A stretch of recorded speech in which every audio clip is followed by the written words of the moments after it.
Shalom Zion Church of Christ, mari sama-sama kita siapkan hati kita untuk meninggikan Tuhan yang besar. Come on. Kami memuji nama-Mu Yesus, nama yang kuat. Sama-sama kita katakan, terpujilah nama-Mu Tuhan, kuat dan penuh kemuliaan. Satu suara kami nyatakan, kebesaran-Mu tetap selamanya. Terpujilah nama-Mu Tuhan, ajaib dan penuh keagungan. Satu hati kami nyatakan, kerajaan-Mu kekal selamanya.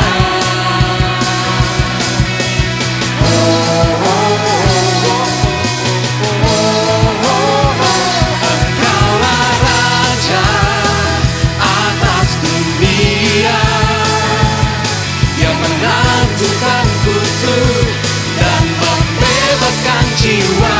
Kami bersorak, bertepuk tangan, Engkau Tuhan berjaya dan memerintah untuk selamanya. Come on. Terpujilah nama-Mu Tuhan, ajaib dan penuh keagungan. Satu hati kami nyatakan, kerajaan-Mu kekal selamanya.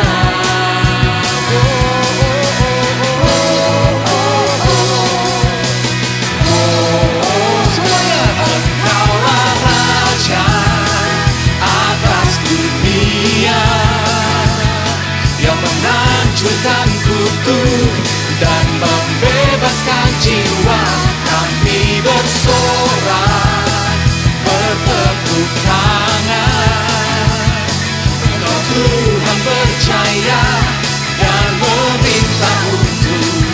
Engkaulah Raja atas dunia, amin, yang menghancurkan kutuk. Mari sama-sama kita siap lebih tinggi lagi buat Tuhan.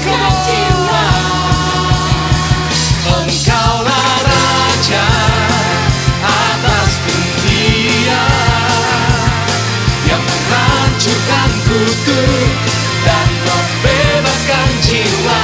Kami bersorak, bertepuk tangan, Engkau Tuhan berjaya dan memberikan. Lagi kita katakan, Engkaulah Raja atas dunia, yang menghancurkan kutuk dan membebaskan jiwa. Kami bersorak, bertepuk tangan, Engkau Tuhan berjaya dan meminta untuk selamanya.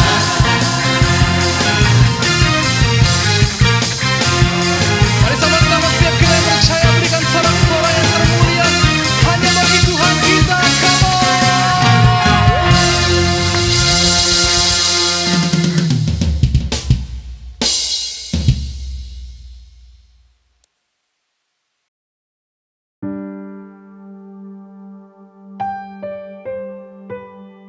Kami menyembah-Mu Tuhan,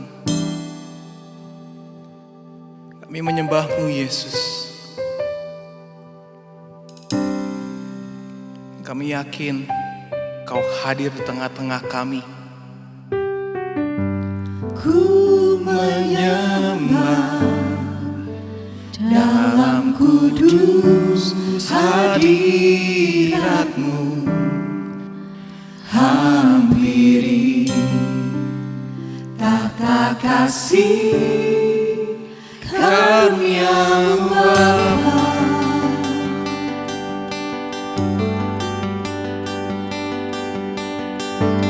Kekuatan kekuatanku hanya dalam hadirat-Mu, Yesusku. Hanya Kaulah segalanya.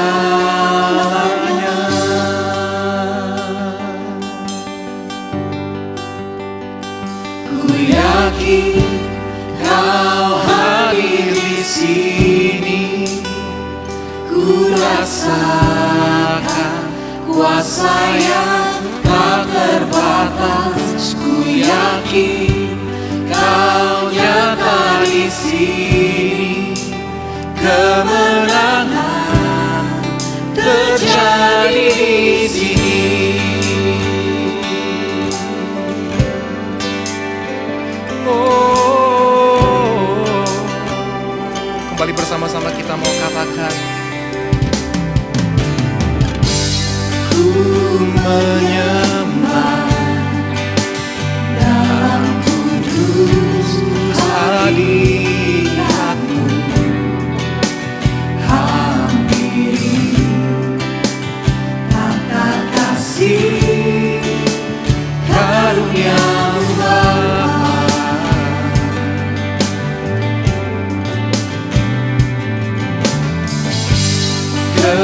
Kekuatanku hanya dalam hadirat-Mu, Yesusku. Hanya Kaulah segalanya. Ku yakin Kau hadir di sini, ku rasakan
ikuti panggilanmu,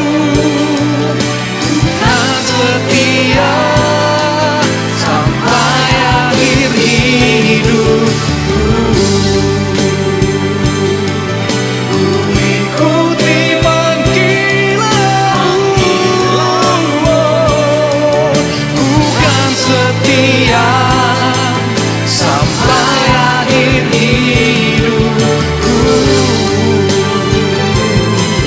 Ku ikuti panggilanmu, ku kan setia sampai akhir hidupku.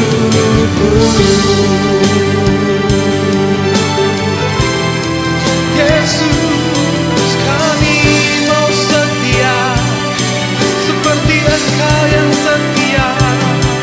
Terima kasih Tuhan.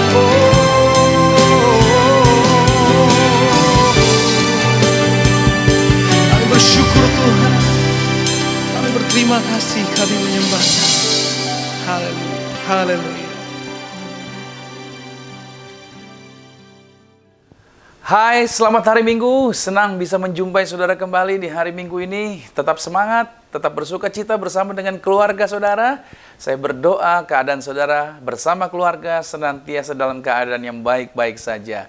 Well, puja nama Tuhan, pada kesempatan ini juga sebelum kita masuk di dalam sakramen tubuh dan darah Tuhan Yesus, dan sebelum kita masuk di dalam kebenaran firman Tuhan, saya ingin memberitahukan sesuatu kepada saudara, yaitu di tanggal 24 Desember 2020 di jam 5 sore kita akan mengadakan yaitu perayaan Natal bersama. Ya, perayaan Natal bersama tentunya. Dan tentu saudara bertanya di mana kita mengadakan acara tersebut, dan acara itu kami rayakan atau kami adakan yaitu secara online. Jadi kami masih mengadakannya secara online. Saya berharap saudara tetap sukacita kita merayakan Natal walaupun berbeda dari tahun-tahun sebelumnya. Ya, kita berbeda dan ini first time bahwa acara Natalan diadakan secara online. Tetapi itu tidak akan mengurangi hadirat Tuhan. Kuasa Tuhan tetap bekerja, lawatan Tuhan tetap nyata memberkati saudara dimanapun Anda menyaksikan acara Natalan kita di tanggal 24 Desember itu. Baik, catat baik-baik ya. Tanggalnya di tanggal 24 Desember di jam 5 sore. Saya berharap saudara bisa bersama-sama dengan kami untuk kita mengadakan perayaan Natal bersama. Dan sebelum kita masuk ke dalam kebenaran firman Tuhan, kita akan masuk di dalam sakramen tubuh dan darah Tuhan Yesus terlebih dahulu pada saat ini. Dan saya mau mengajak saudara untuk kita bersama-sama bersatu di dalam doa. Mari kita berdoa. Bapa yang kami sembah di dalam nama Tuhan Yesus, kami bersyukur buat kesempatan ini Tuhan, atas kasih karunia, anugerah, kebaikan, kemurahan yang Tuhan sediakan, di mana di hari Minggu ini kami kembali boleh menikmati kabar baik, sukacita kemurahan Tuhan ada bersama dengan kami. Karena itu Tuhan Yesus, kami buka hati kami, mau sambut tubuh darah Tuhan Yesus, karena kami percaya pada waktu kami memperkatakan inilah tubuhmu, inilah darahmu, itulah momen di mana kami mengingat kembali setiap hal yang Tuhan telah lakukan bagi kehidupan kami. Maka terima kasih Tuhan buat kesempatan yang boleh kami terima. Setelah itu kami akan masuk dalam kebenaran firman Tuhan. Roh Tuhan ada bersamaku, urapan Tuhan ada bersamaku, sederhanakan setiap kata kalimat untuk menyampaikan firman Tuhan agar setiap anak-anak Tuhan menangkap dengan jelas, mengerti dengan benar, dan kami semua dapat mempraktekkannya di dalam kehidupan kami. Terpujilah namamu Tuhan, dalam nama Yesus Kristus, haleluya, amin. Satu firman Tuhan saya bacakan buat saudara di dalam Filipi pada pasal yang keempat, pada ayatnya yang keempat dikatakan begini, bersukacitalah senantiasa dalam Tuhan. Sekali lagi kukatakan, bersukacitalah. Ya, tidak ada alasan tentunya dari firman Tuhan ini mengatakan untuk tidak bersukacita. Tuhan telah menetapkan untuk Anda dan saya, bersukacitalah senantiasa. Walaupun situasi, keadaan penuh dengan tantangan pergumulan, tetapi sukacita Tuhan tidak terhubung dengan yang namanya situasi atau keadaan. Sukacita Tuhan itu merupakan keputusan. Jadi hari ini keputusan kita adalah kita mau bersukacita walaupun situasinya tidak mudah. Mari kita angkat rotinya di atas kepala bersama-sama dengan saya, kita katakan dalam nama Tuhan Yesus, inilah roti yang turun dari surga. Inilah tubuh Tuhan Yesus Kristus, tubuh yang tergantung di atas kayu salib. Yang pertama memberikan kami bersama dengan keluarga, kehidupan yang kekal di dalam kerajaan sorga. untuk menyempurnakan agar tubuhku selalu sehat sempurna. Sempurna jiwa rohku dibangkitkan pada akhir zaman. Tubuh Tuhan Yesus Kristus yang telah tertombak, tertikam, tergantung di atas kayu salib, agar kami mulai hari ini tidak akan terkapar di meja operasi, tidak akan terkapar di rumah sakit. Bersama keluarga kami punya umur yang panjang, kami disediakan yaitu senantiasa perlindungan, penjagaan Tuhan ada bersama dengan kami dalam nama Tuhan Yesus. Inilah roti yang turun dari surga, inilah tubuh Tuhan Yesus Kristus. Mari kita makan tubuh Tuhan Yesus Kristus.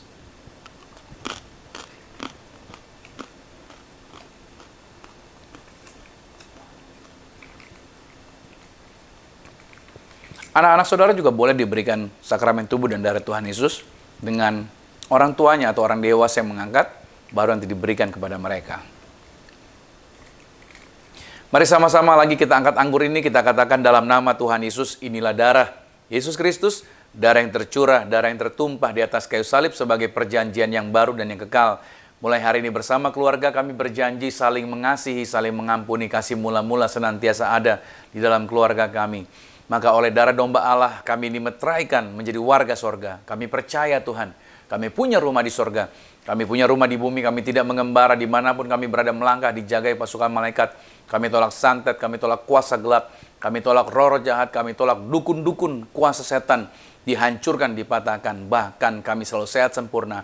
Apa saja yang kami sentuh, apa saja kami pegang, kerjakan, diberkati berhasil. Yaitu lipat kali ganda dari berkat tertinggi yang pernah kami raih dalam nama Tuhan Yesus. Inilah darah Yesus Kristus. Mari kita minum, inilah darah Tuhan Yesus Kristus.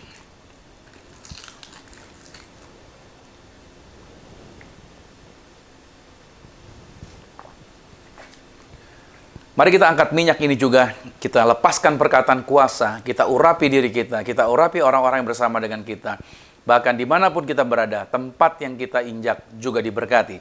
Bersama dengan saya katakan dalam nama Tuhan Yesus, inilah minyak urapan. Setiap tetes saya punya kuasa mengusir setan, setiap oleh saya punya kuasa menyembuhkan penyakit. Silakan mulai hari ini pasukan malaikat surgawi selalu jagai kami, pagari kami. Maka kami hancurkan segala kuasa gelap, roh jahat, bahkan COVID-19 tidak berkuasa bagi hidup kami. Kami diproteksi, kami dilindungi, kami dipagari. Segala mara bahaya, celaka, roh maut tidak berkuasa dalam nama Tuhan Yesus. Inilah minyak urapan. Anda boleh teteskan di atas kepala saudara, sambil katakan, inilah minyak urapan, dan saudara mengurapi diri saudara sendiri, Anda memberkati diri Anda, dan percayalah bahwa setiap perkataan yang kita ucapkan, yaitu firman Tuhan tidak pernah kembali sia-sia, tetapi akan mengerjakan segala sesuatunya, dan pasti berhasil. Oke, puji Tuhan. Nah, baik, sekarang kita akan masuk di dalam kebenaran firman Tuhan. Selalu saya ingatkan, ambil alat tulis saudara, catatlah setiap firman, catatlah setiap kebenaran firman Tuhan ini. Itu akan menjadi rema, itu akan menjadi ingatan yang kuat. Karena selalu saya katakan bahwa ingatan kita kepada firman, ingatan kita kepada Tuhan, itu akan meneguhkan kehidupan kita di sepanjang hari-hari yang kita jalani. Bahkan dalam situasi kondisi yang tersulit sekalipun, dengan ingatan kita akan firman, itu akan membuat kita selalu dikuatkan dalam menghadapinya. Baik, dan judul di hari ini saudara yang saya bawakan, judulnya adalah Tidak Ada Yang Ideal. Ya, ini judul yang saya bawakan buat saudara untuk kita bahas di hari Minggu ini, yaitu dengan judul Tidak Ada Yang Ideal. Ya, kita tentu berharap yang kita jumpai semuanya ideal. Tapi pada kenyataannya saudara, di dalam dunia ini tidak ada yang ideal. Itu yang akan kita jumpai, dan ini akan kita coba bahas di hari Minggu ini. Saya ambil di dalam Pengkhotbah pada pasal yang kedua, pada ayatnya yang ke-15 sampai dengan ayatnya yang ke-26. Ya, Pengkhotbah pada pasal kedua ayat 15 sampai dengan ayat yang ke-26 dikatakan begini. Maka aku berkata dalam hati, nasib yang menimpa orang bodoh juga akan menimpa aku. Untuk apa aku ini dulu begitu berhikmat? Lalu aku berkata dalam hati bahwa ini pun sia-sia. Karena tidak ada kenang-kenangan yang kekal baik dari orang yang berhikmat maupun dari orang yang bodoh. Sebab pada hari-hari yang akan datang, kesemuanya sudah lama dilupakan dan orang yang berhikmat mati juga seperti orang yang bodoh. Oleh sebab itu aku membenci hidup, karena aku menganggap menyusahkan apa yang dilakukan di bawah matahari. Sebab segala sesuatu adalah kesia-siaan dan usaha menjaring angin. Ayat yang 18 dikatakan, aku membenci segala usaha yang kulakukan dengan jerih payah di bawah matahari. Sebab aku harus meninggalkannya kepada orang yang datang sesudah aku. Dan siapakah yang mengetahui apakah orang itu berhikmat atau bodoh? Meskipun demikian, ia akan berkuasa atas segala usaha yang kulakukan di bawah matahari dengan jerih payah dan dengan mempergunakan hikmat. Ini pun sia-sia. Dengan demikian, aku mulai putus asa terhadap segala usaha yang kulakukan dengan jerih payah di bawah matahari. Sebab, kalau ada orang berlelah-lelah dengan hikmat, pengetahuan, dan kecakapan, maka ia harus meninggalkan bahagiannya kepada orang yang tidak berlelah-lelah untuk itu. Ini pun kesia-siaan dan kemalangan yang besar. Apakah faedahnya yang diperoleh manusia dari segala usaha yang dilakukannya dengan jerih payah di bawah matahari dan dari keinginan hatinya? Seluruh hidupnya penuh kesedihan dan pekerjaannya penuh kesusahan hati. Bahkan pada malam hari hatinya tidak tentram. Ini pun sia-sia. Tak ada yang lebih baik bagi manusia daripada makan dan minum dan bersenang-senang dalam jerih payahnya. Aku menyadari bahwa ini pun dari tangan Allah. Karena siapa dapat makan dan merasakan kenikmatan di luar dia? Karena kepada orang yang dikenannya, ia mengaruniakan hikmat, pengetahuan, dan kesukaan. Tetapi orang berdosa ditugaskannya untuk menghimpun dan menimbun sesuatu yang kemudian harus diberikannya kepada orang yang dikenan Allah. Ini pun kesia-siaan dan usaha menjaring angin. Nah, saudara kasih Tuhan, semua orang tentu merindukan untuk memiliki keadaan yang ideal. Nah, ideal itu sendiri artinya adalah, menurut Kamus Besar Bahasa Indonesia, itu diterjemahkan sangat sesuai dengan yang dicita-citakan, atau diangan-angankan, atau dikehendaki. Itu arti daripada ideal, sangat sesuai dengan yang dicita-citakan, atau diangan-angankan, atau dikehendaki. Artinya begini, bahwa setiap orang tentu ingin cita-citanya tercapai, atau apa yang menjadi angan-angan dan harapannya dapat terwujud. Nah, pada saat saya membaca kitab Pengkhotbah, banyak hal yang terlintas di dalam pikiran saya, saudara, yaitu mengenai makna sebuah kehidupan. Saya tertarik dengan kejujuran dari sang penulis mengenai kehidupan yang ia jalani, bahwa penulis melihat berbagai hal yang kontradiksi dan misteri.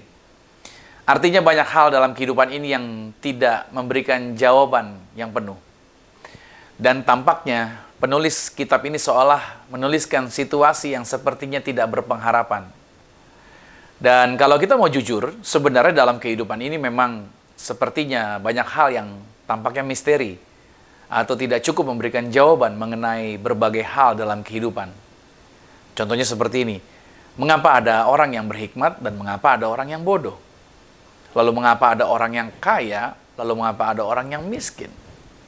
Mengapa yang satu mengumpulkan banyak dan yang lain mengumpulkannya sedikit? Nah, itulah kehidupan sebenarnya. Dan akan ada dan akan selalu ada di hidup kita keadaan yang tidak terduga. Ya kan? Kebanyakan kita mungkin berpikir semua hal akan terasa nyaman bila mana kita telah mencapai suatu keadaan yang baik. Itu semua orang berpikir demikian. Nah, hal yang baik bagi manusia umumnya itu disebut dengan suatu pencapaian. Yaitu, ini menurut orang baik adalah ini, saudara. Yaitu suatu pencapaian bila mana sudah mencapai jabatan tertentu, memiliki kendaraan yang bagus, mendapatkan rumah idaman, mempunyai kekayaan, menjadi terkenal, dan lain sebagainya. Dan budaya kita hari ini, saudara, terobsesi untuk mewujudkan harapan-harapan positif yang kalau boleh dikatakan adalah mustahil diwujudkan. Begitu banyak harapan-harapan positif yang ingin dicapai. Tapi kalau boleh jujur, sebenarnya itu harapan yang mustahil untuk diwujudkan. Seperti menjadi lebih bahagia, menjadi lebih sehat, menjadi yang paling baik, lebih baik daripada lainnya, menjadi lebih pintar, lebih cepat, menjadi lebih kaya, atau lebih seksi mungkin, lebih populer, lebih produktif, atau lebih diinginkan dan lebih dikagumi. Itu adalah satu hal yang ingin dicapai. Karena menurut orang-orang ini adalah hal-hal positif yang harusnya bisa dicapai untuk diwujudkan. Tapi pada kenyataan saudara, sebenarnya hal-hal ini adalah hal-hal yang sulit atau tidak mungkin untuk diwujudkan. Saya akan jelaskan kepada saudara. Nah, seolah-olah semua hal tadi yang kita sebutkan itu akan memberikan keberhasilan seseorang di dalam kehidupan. Coba kita lihat lagi di dalam Pengkhotbah pada pasal 9, pada ayat yang ke-11 dikatakan begini. Lagi aku melihat di bawah matahari bahwa kemenangan perlombaan bukan untuk yang cepat. Dan keunggulan perjuangan bukan untuk yang kuat. Juga roti bukan untuk yang berhikmat, kekayaan bukan untuk yang cerdas, dan karunia bukan untuk yang cerdik cendekia. Karena waktu dan nasib dialami mereka semua. Nah, kalau kita coba memperhatikan aktivitas kebanyakan orang, saudara, maka kita akan menjumpai orang-orang yang dimotivasi untuk terus mengejar sesuatu. Apabila Anda mempelajari cara terbaik untuk mendapatkan uang, ya kan? Bila mana saudara mempelajari bagaimana cara terbaik untuk mendapatkan uang, saya coba artikan. Itu artinya Anda sudah tidak punya uang. Oke, kalau Anda berdiri di depan cermin dan terus mengafirmasi, kalau Anda cantik di depan cermin, Anda mengatakan pada diri saudara sendiri, oh saya cantik ya. Itu karena Anda sudah tidak merasa cantik lagi sebenarnya. Oke, dan yang parah adalah apabila Anda belajar untuk menjadi lebih sukses, itu artinya karena Anda memang merasa tidak cukup sukses untuk saat ini. Dan ironisnya saudara, pengarahan kepada hal-hal yang positif ini, tentang apa yang lebih baik, tentang apa yang lebih unggul, hanya akan mengingatkan diri kita lagi dan lagi tentang segala kegagalan-kegagalan kita.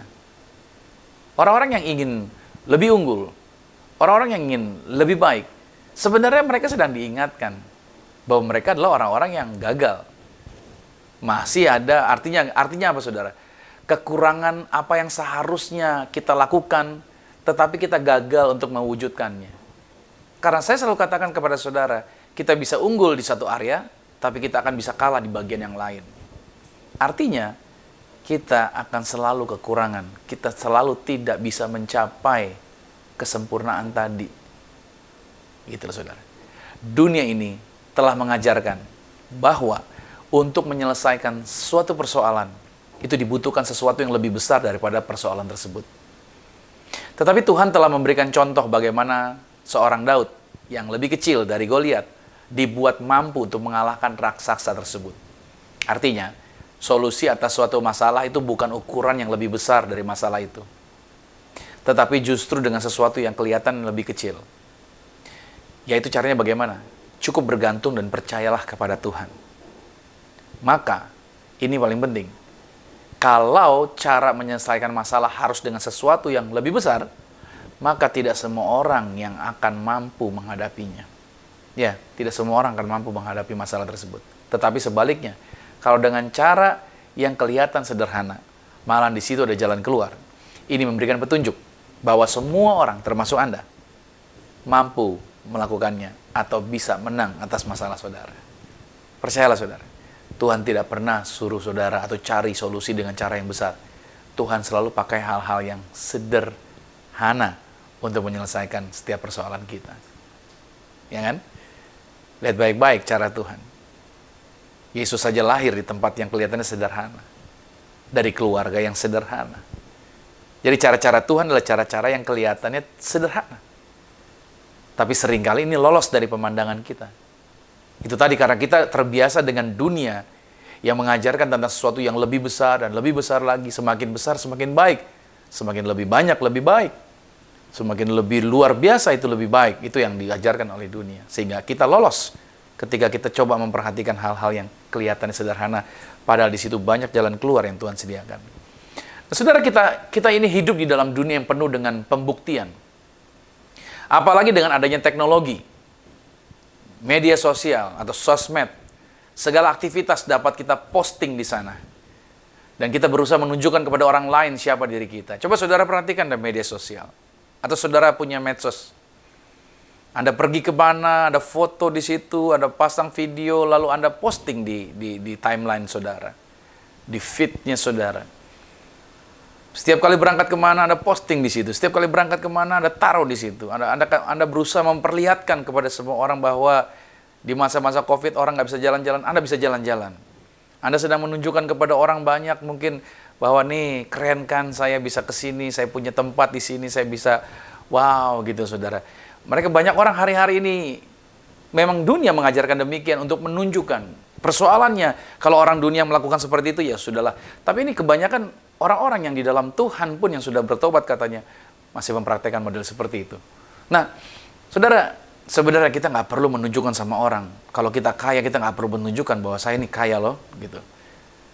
Kalau kita punya sesuatu yang mewah, kita nggak perlu menunjukkan saya punya ini loh. Atau kalau kita bisa berjalan atau makan di lokasi tertentu, kita juga nggak perlu menunjukkan ini loh saya ada di sini. Karena semakin kita menunjukkan, sebenarnya kita nggak memiliki area itu. Semakin kita kekurangan sebenarnya. Karena kita butuh dihargai. Karena kita butuh pengakuan. Berarti kalau butuh pengakuan, berarti orang itu tidak memilikinya. Nah, kalau kita mau jujur bertanya kepada diri sendiri, apakah kita mau berhadapan dengan keadaan negatif? Ya kan? Kalau kita mau jujur, tentu saja kita akan menolak keadaan negatif. Kita akan berusaha menghindari segala situasi negatif. Kenapa?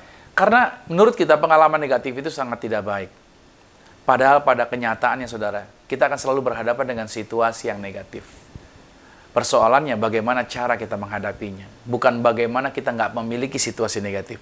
Semua orang akan berhadapan dengan situasi negatif, tetapi bagaimana cara kita menghadapinya. Nah, bila zaman dahulu, sebelum ada media sosial seperti sekarang ini, sebelum ada berita-berita di internet, saudara, bila seseorang mengalami keadaan di rumah yang menyebalkan, ini dulu ya, sebelum ada media sosial, maka orang itu bisa merasa kesal. Tetapi setelah merasa kesal, dia berusaha menerimanya. Ya sudah, mau dibilang apa. And then kemudian dia melanjutkan hidupnya kembali. Itu dulu, sebelum ada media sosial. Tapi adalah berbeda bila kita di zaman sekarang, hari ini.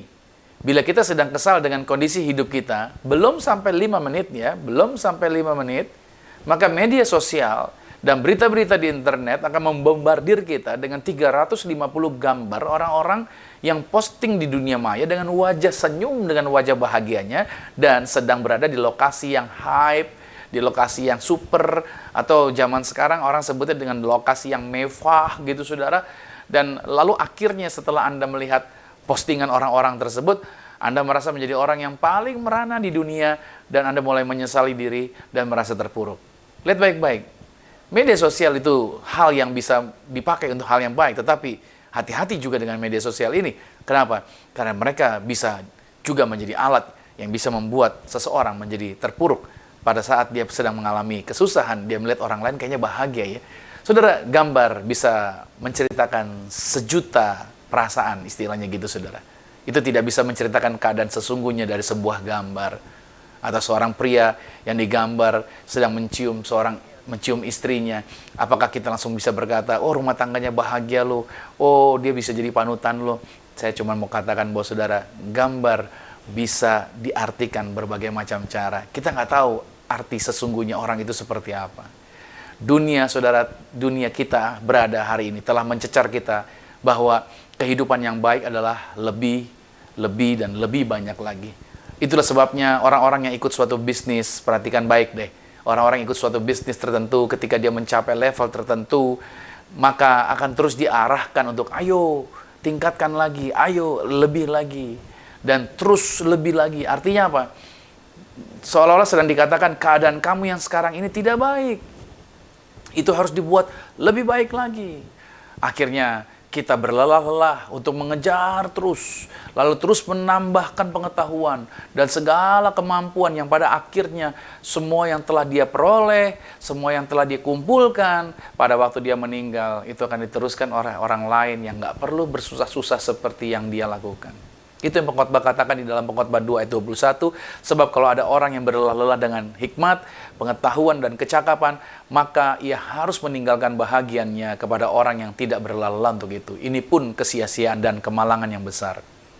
Itulah kehidupan yang harus kita hadapi dengan lapang dada bahwa tidak ada yang ideal di dalam dunia ini. Catat baik, saudara. Nggak ada yang ideal di dalam dunia ini. Artinya, kita ingin mencapai yang kita inginkan. Tidak pernah ada yang ideal. Orang yang menjadi pasangan kita pun ternyata juga tidak ideal. Ya, kita berharap nih pasangan kita seperti harapan kita.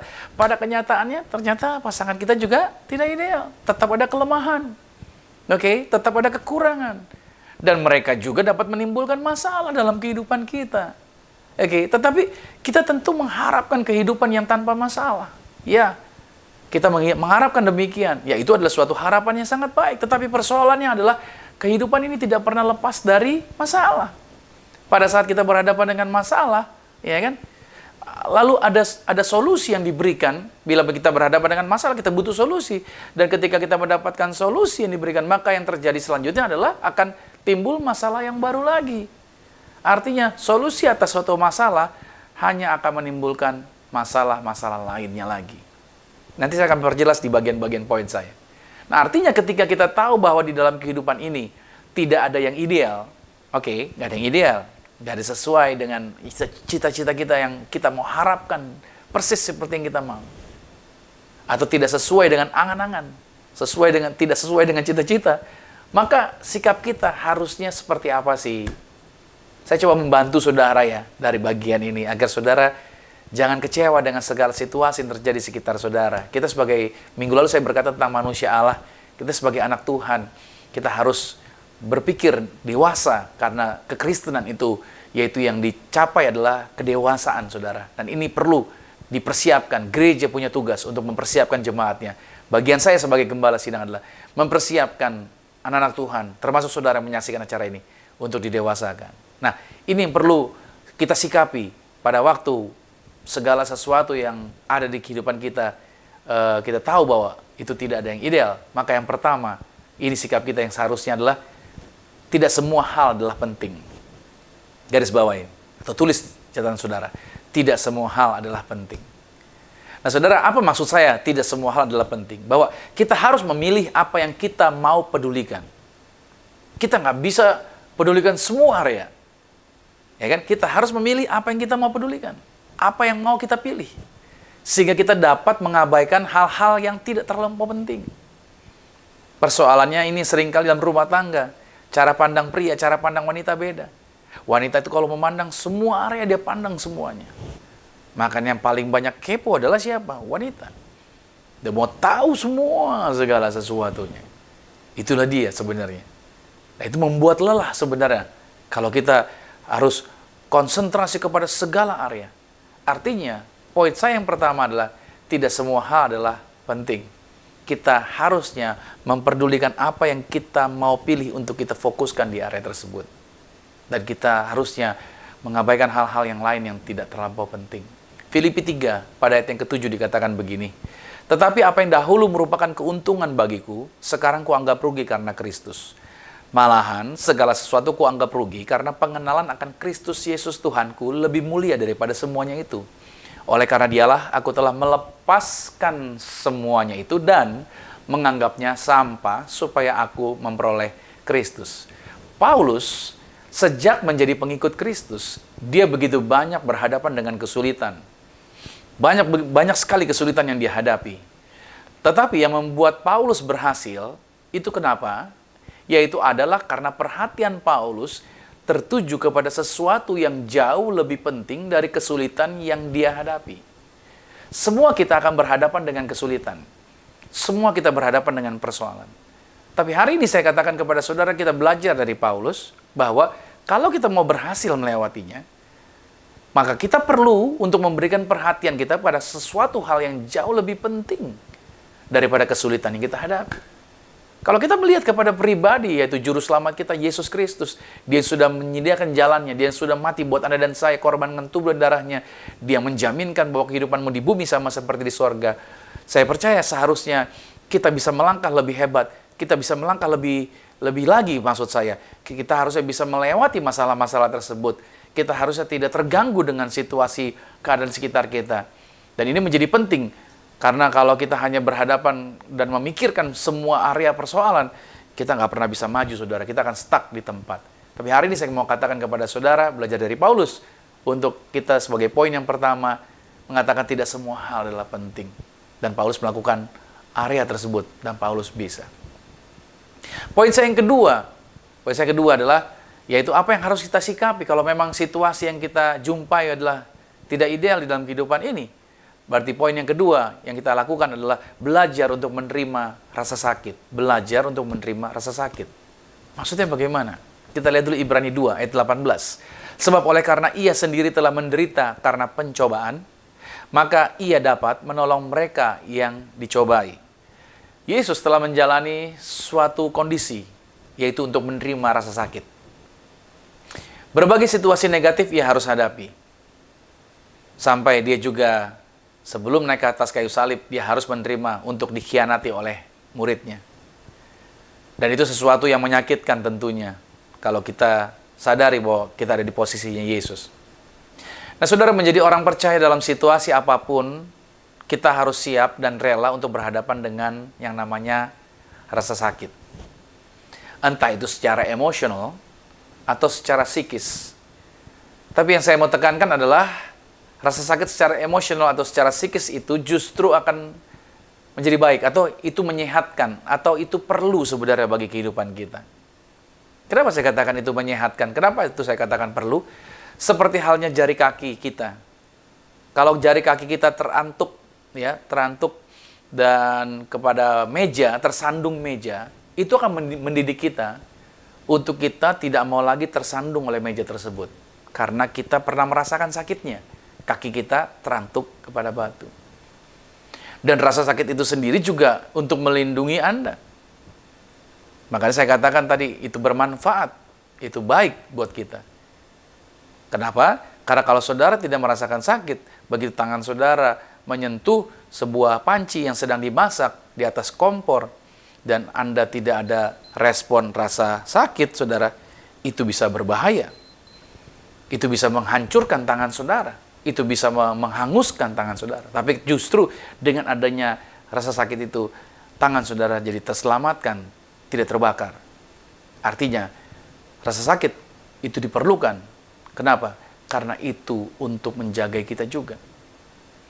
Dan tadi saya sudah jelaskan kepada saudara juga bahwa misalkan rasa sakit secara fisik tadi, kalau secara emosional, misalkan akibat penolakan atau kegagalan, apa kita pelajari dari penolakan atau kegagalan? Itu mengajarkan kita bagaimana cara mencegah kesalahan yang sama di masa depan. Ya, makanya ketika saya jadi gembala, saya harus menerima yang namanya rasa sakit. Rasa sakit dari apa? Dari orang-orang yang ada di sekitar saya. Orang-orang yang saya percayakan sesuatu, yang pada akhirnya mereka bisa mangkir dari hal tersebut. Orang-orang yang tadinya berkata, kita pelayanan sama-sama, kita bangun sama-sama. Tapi akhirnya mereka mundur. Akhirnya mereka menjauh. Nggak jelas kenapa. Oke. Orang-orang yang tadinya kayaknya bersuka cita bersama, tahu-tahu hilang begitu saja. Artinya saya katakan sama saudara, kita harus belajar untuk menerima rasa sakit. Karena ketika saya belajar untuk menerima rasa sakit itu justru melatih diri saya. Untuk bagaimana saya belajar menerima orang, belajar berinteraksi dengan orang. Jadi saya tahu sikap dan sifat orang-orang yang akan saya layani, orang-orang yang saya jumpai.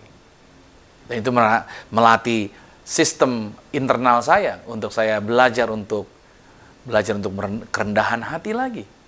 Belajar untuk yaitu bersikap lemah lembut terhadap orang. Lemah lembut artinya apa? Yaitu tidak menjadi sakit hati, maksud saya. Belajar menerima sakit itu. Pada waktu seseorang menikah, Anda juga harus belajar untuk menerima rasa sakit dari pasangan Anda. Kenapa? Karena pasangan Anda mungkin mengatakan kata-kata yang tidak nyaman buat Anda. Mungkin ada sikap yang tidak nyaman bagi Anda. Tapi itulah kehidupan. Tidak ada yang ideal. Maka kita belajar untuk apa? Menerima. Karena Yesus sudah melakukan bagian itu. Dia menerima rasa sakit itu. Justru untuk itulah dia melakukannya. Untuk dapat menolong Anda dan saya.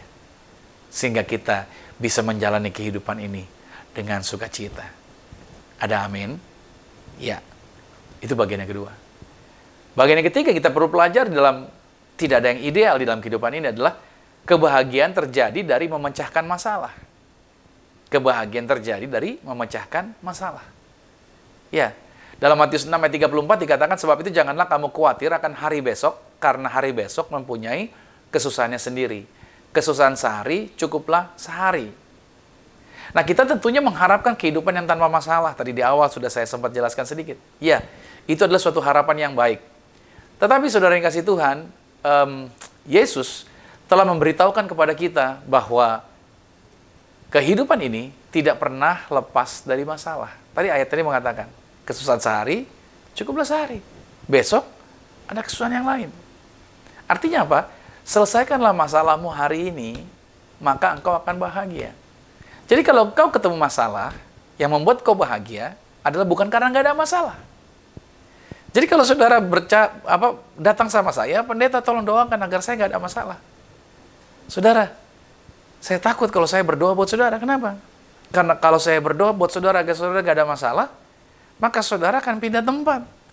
Tempat saudara bukan saat ini di rumah lagi, tapi tempat saudara ada di tempat rumah masa depan. Yaitu tempat di mana 2x1. Nah kalau orang sudah di dalam tempat 2x1, dia tidak lagi merasakan masalah-masalah yang ada di dalam dunia ini lagi. Tapi kalau saudara mau menyadari bahwa kebahagiaan itu didapat bukan dengan ketidakadaannya masalah. Tapi kebahagiaan didapat pada waktu ada masalah dan kita menyelesaikan masalah. Makanya saya katakan sama saudara, selesaikan masalahmu. Jangan lari dari masalahmu. Banyakkan orang suka lari dari masalah. Mereka bisa punya ide sesuatu, memberikan ide sesuatu, begitu dia mentok dengan idenya, ya kan? Bukannya dia memberikan solusi, malah dia lari dari masalah tersebut, tidak menyelesaikan masalah. Kekristenan bekerja di dalam kedewasaan. Kedewasaan inilah, yaitu di dalam penyelesaian masalah. Kalau engkau ingin bahagia hidupmu, maka saya sarankan kepada saudara, selesaikan masalah saudara. Jangan menunda. Oke? Pada saat kita berhadapan dengan masalah, lalu ada solusi yang diberikan, tadi sudah saya sebutkan, maka yang terjadi selanjutnya akan timbul masalah baru lagi. Jadi, masalah sudah selesai, akan timbul masalah baru lagi. Artinya solusi atas suatu masalah hanya akan menimbulkan masalah lainnya. Contohnya begini, pada saat seseorang masih jomblo, berarti orang ini belum memiliki pendampingnya, itu masalah. Jadi masalahnya adalah dia belum punya pendamping. Nah, setelah dia memiliki pasangan, maka solusi untuk kesendiriannya sudah terjawab. Oke, tetapi itu akan menimbulkan masalah baru. Masalah barunya adalah bagaimana menjalin hubungan yang selanjutnya dengan orang tersebut. Oke, setelah dia menjalaninya, lalu dia berencana untuk berumah tangga. Oke, setelah dia pacaran, berarti masalah pacaran sudah selesai, sekarang dia masuk dalam rumah tangga. Nah, sekarang masalahnya di dalam rumah tangga. Entah mungkin mau punya anak kah, atau bagaimana. Terus rumah tangga itu pun terus nggak pernah berhenti lagi. Ada masalah baru lagi, ada masalah baru lagi. Saya menikah sampai hari ini, saya menikah 20 tahun lebih. Dan apakah masalah saya sudah selesai? Tidak. Selalu akan ada masalah baru terus. Di dalam rumah tangga juga demikian. Tetapi yang saya lakukan adalah bagaimana agar saya bisa bahagia. Saya selesaikan masalah satu. Selesaikan lagi masalah berikutnya. Selesaikan lagi masalah berikutnya. Saya suka ketawa, saudara, kalau ketemu dengan tukang cuci yang cuci di rumah kami, saudara. Selalu kalau komplain, dia sambil cuci suka cerita, dia bilang, aduh kenapa ya hidup saya kok selalu ada masalah, kok masalah nggak habis-habis ya, kok masalah nggak habis-habis, nggak selesai-selesai.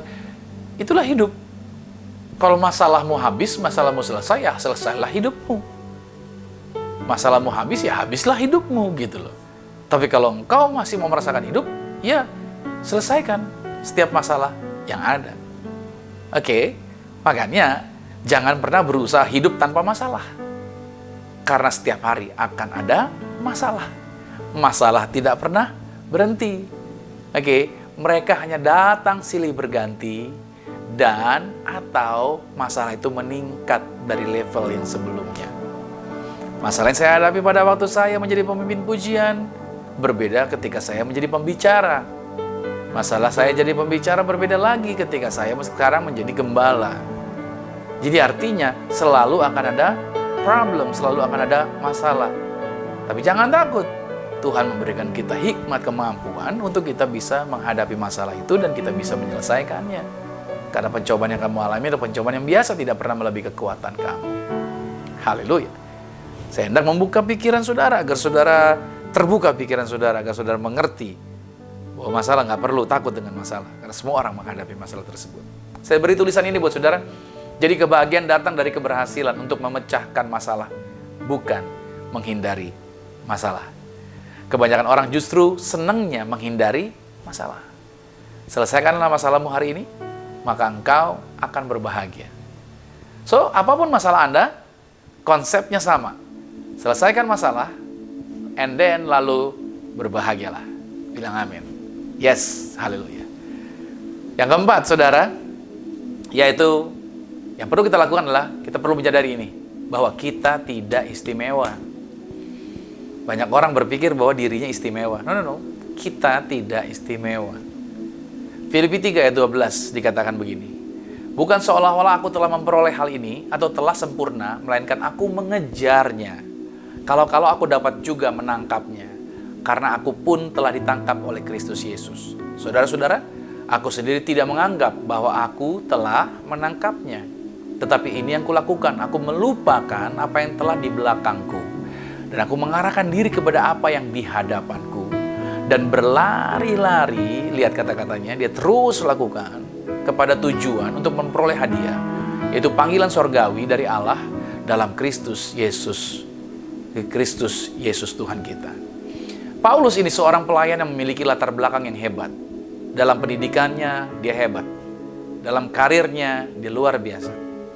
Tapi yang saya jumpai, Paulus tidak pernah menunjukkan kepada orang lain betapa istimewanya dia. Oleh sebab itu dalam pelayanannya, Paulus tidak pernah minta diperlakukan secara khusus. Beda ya, sama pelayan-pelayan Tuhan zaman now ya. Ketika kita melayani, kita pengen diperlakukan secara khusus. Saya juga mengalami situasi seperti itu. Saya pikir itu benar. Saya pikir itulah seorang hamba Tuhan diperlakukan secara khusus. Makanya seringkali yang terjadi hamba Tuhan, saya pikir kenapa banyak hamba Tuhan seringkali matinya muda.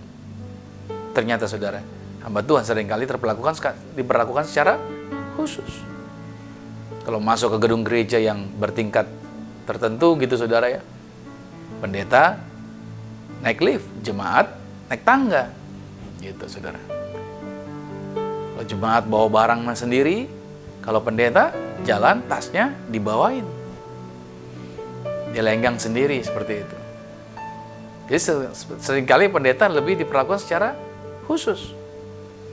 Bahkan saking khususnya juga, kalau berkendara juga dari satu tempat ke tempat yang lain perlu dengan pengawalan khusus. Seolah-olah dia harus diperlakukan secara khusus. Dia istimewa seperti itu. Pada kenyataannya seorang hamba Tuhan itu dulos. Seorang hamba Tuhan adalah seorang yang bukan untuk diistimewakan secara khusus, saudara. Bukan. Paulus tidak melakukan demikian. Paulus sungguh berbeda. Dia menunjukkan sikap kerendahan hatinya. Karena dia tahu yang menjaminkan kehidupannya bukanlah apa yang orang-orang katakan. Dan bukanlah apa yang orang-orang lakukan. Bukan itu. Orang yang merasa istimewa, saudara, biasanya bekerja dalam salah satu dari dua area ini. Saudara bisa catat ya. Yang pertama, orang yang merasa istimewa biasanya berkata gini, saya luar biasa dan kalian semua payah. Dia berkata seperti itu, saudara. Oke, jadi saya berhak mendapatkan perlakuan istimewa. Dia bisa berkata seperti itu. Nah, iblis hampir menjebak saya bahwa seolah-olah saya ini istimewa. Dengan berkata begini dulu, bahwa Romi ini orang baik, makanya setan takut sama dia. Wah, saya jumawa. Saya pikir saya istimewa nih, luar biasa. Dan saya berkata, saya istimewa, saya hebat, nggak ada orang yang sehebat saya. Itu bagian yang pertama, lihat baik-baik. Ya kan? Saya berpikir bahwa saya luar biasa, yang lain tidak seperti saya. Padahal saya terjebak, begitu saya baca Markus pada pasal 10 ayat 18, saya jumpai tidak seorang pun yang baik cuma Tuhan. Lalu saya sadar, saya telah tertipu, saya telah terperdaya. Dan saya harus bertobat. Ada banyak orang yang merasa seperti itu. Banyak para pemimpin menghasut orang-orang yang dia pimpin. Kamu tuh khotbahnya lebih bagus dari dia, kamu tuh lebih hebat, kamu tuh luar biasa. Membandingkan orang lain, seolah dia merasa istimewa seperti itu, saudara. Ya baik sih, memotivasi orang-orang yang dia pimpin, tetapi pola dan caranya itu yang tidak tepat sebenarnya. Dan saya menyadari akan hal tersebut. Lihat ini pola yang pertama, saya luar biasa, kalian semua payah. Cara yang kedua adalah, saya payah, kalian semuanya luar biasa. Jadi, saya berhak mendapatkan perlakuan istimewa. Kalau yang keduanya adalah orang-orang yang merasa dirinya rendah diri. Dia merasa bahwa kehidupannya kacau. Dan dia merasa bahwa orang-orang lain yang istimewa itu bertanggung jawab dengan kehidupan dia. Dia merasa bahwa kekacauan yang ada pada diri dia ini gara-gara orang-orang itu, gara-gara orang-orang lain. Dia merasa bahwa kehancuran dirinya gara-gara orang-orang yang pernah ada hubungan dengan dia. Atau mungkin karena faktor keluarga yang tidak memperhatikan dia. Dia merasa bahwa dirinya tidak berharga orang-orang lain yang lebih hebat, yang harusnya bertanggung jawab dengan dirinya dia. Saudara yang kasih Tuhan, catat baik bahwa Tuhan memanggil kita untuk menyadari bahwa kita ini tidak istimewa. Jangan merasa kita istimewa sendiri. Yang istimewa itu Tuhan. Makanya kita muliakan Tuhan, kita agungkan Tuhan. Jangan terbalik. Jangan muliakan manusia. Makanya saya sadar baik-baik sampai hari ini saya disadarkan. Maka kalau saya ketemu orang yang lebih banyak memuji saya akan berkata sama orang itu, berhenti memuji manusia. Pujilah Tuhan. Makanya saya berusaha menjaga diri saya kalau ada orang yang terlalu banyak memuji diri saya, saudara. Orang-orang seperti ini perlu diwaspadai. Kenapa? Karena ini jebakan nih. Ini bisa jadi seperti Simon. Simon siapa? Simon si penyihir nih. Yang coba memuji-muji, coba mengangkat-ngangkat. Padahal di balik itu ada maksud tertentu. Makanya saya menjaga diri saya dari orang-orang yang seperti itu.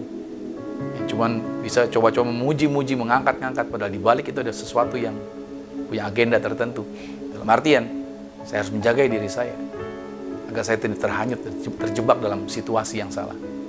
Iblis pengen kita berpikir bahwa diri kita istimewa.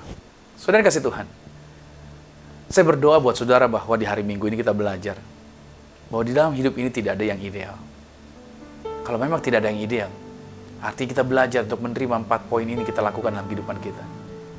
Dan percayalah bahwa kedewasaan, kekristenan itulah menjadi target utama kehidupan kekristenan. Saya berdoa agar saudara menjadi orang-orang yang dewasa di dalam kerohanian, dan bukan hanya menjadi pendengar yang baik, tapi juga menjadi pelaku firman. Diberkati saudara di hari Minggu ini, dan saya berharap saudara bisa lebih mengembangkan konsep berpikir Anda, sehingga Anda menjadi orang-orang yang bisa jadi berkat, jadi garam, jadi terang bagi orang-orang sekitar kita. So, maju terus di dalam Tuhan, tetap sukacita, menikmati hari Minggu yang penuh bahagia. Puji nama Tuhan. Amin. Mari kita berdoa. Terima kasih Tuhan Yesus, aku percaya bahwa kasih karunia Tuhan ada bersama dengan kami, kemurahan Tuhan ada bersama dengan kami, pertolongan Tuhan tidak pernah undur dari hidup kami. Kami boleh ada semuanya karena kebaikan Tuhan. Karena itu aku memberkati seluruh anak Tuhan dimanapun mereka berada, dijumpai Tuhan, dikasihi Tuhan, dan aku berdoa agar apa yang mereka pegang, usahakan, kerjakan juga diberkati berhasil. Kami menyadari bahwa segala sesuatu dalam dunia ini tidak ada yang ideal, maka kami tidak bisa menuntut orang lain seperti di dalam kesempurnaan meminta orang tersebut untuk melakukan sesuatu yang perfect seperti kami harapkan. Bagian kami adalah mencontohkan, memberi petunjuk, mengajarkan orang untuk bersikap seperti yang Tuhan kehendaki. Maka terima kasih Tuhan Yesus Kristus untuk apa yang kami terima di hari Minggu ini. Aku berdoa Tuhan biar di bulan Desember ini bulan yang diberkati Tuhan. Rencana ibadah gereja kami, juga rencana Natal kami Tuhan, yaitu di dalam tanggal 24 Desember nanti. Berkati semuanya berjalan dengan lancar. Setiap tim yang terlibat persiapan acara, semuanya diberkati. Berkati tempat yang kami pakai, berkati untuk acara tersebut. Berkati setiap jemaat Tuhan. Berkati acara Natal ini Tuhan. Bahkan berkati setiap gereja yang ada di Indonesia ini. Dimanapun siaran ini disiarkan, setiap mereka menyaksikan, mereka mengalami lawatan, mereka mengalami kemurahan dan kemuliaan Tuhan. Terima kasih Tuhan Yesus. Makasih Bapa. Kami juga berdoa buat bangsa ini. Berkati Indonesia dari Papua sampai dengan Aceh. Indonesia dalam lawatan yang luar biasa. Terima kasih Tuhan, berkati tangan-tangan yang telah membantu pelayanan kami. Berkati mereka yang telah mensupport pelayanan ini. Apapun mereka korbankan digantikan yang luar biasa. Terima kasih Tuhan Yesus. Dan saatnya kami akan mengakhiri ibadah ini. Dan kami akan menerima berkat-berkat Tuhan. Kekasih Kristus arahkan hati. Aminkan berkat ini menjadi milik kita. Diberkatilah engkau di dalam usaha. Diberkatilah engkau dalam pekerjaan. Diberkatilah engkau dalam studi sekolah kuliah. Diberkatilah engkau di dalam pelayanan. Apapun yang kau pegang, kerjakan di dalam kekudusan. Ingatlah perkara ini. Tuhan Yesus Kristus pasti buat kau berhasil. Diangkat Tuhan, kau naik ke atas bukan turun. Jadi kepala bukan ekor. Aku berdoa sepanjang minggu, bulan, bahkan tahun ini merupakan minggu, bulan, tahun yang penuh berkat. Sehingga siapapun tinggal dengan kau pasti diberkati. Keluargamu diberkati, orang tuamu diberkati, saudara-saudarimu diberkati, rumah tanggamu berbahagia. Terimalah berkat anugerah dari Bapa di sorga, cinta kasih di dalam Yesus Kristus, kekuatan penghiburan di dalam kuasa Roh Kudus, menyertai mengurapi setiap kita mulai saat ini, sampai Tuhan datang menjemput Anda dan saya, keluargamu dan keluarga aku, kita semua sama-sama menjadi warga kerajaan sorga. Yang percaya sama-sama katakan, amin. Selamat hari Minggu, sampai jumpa minggu depan, dan Tuhan Yesus Kristus memberkati kita semua. Amin.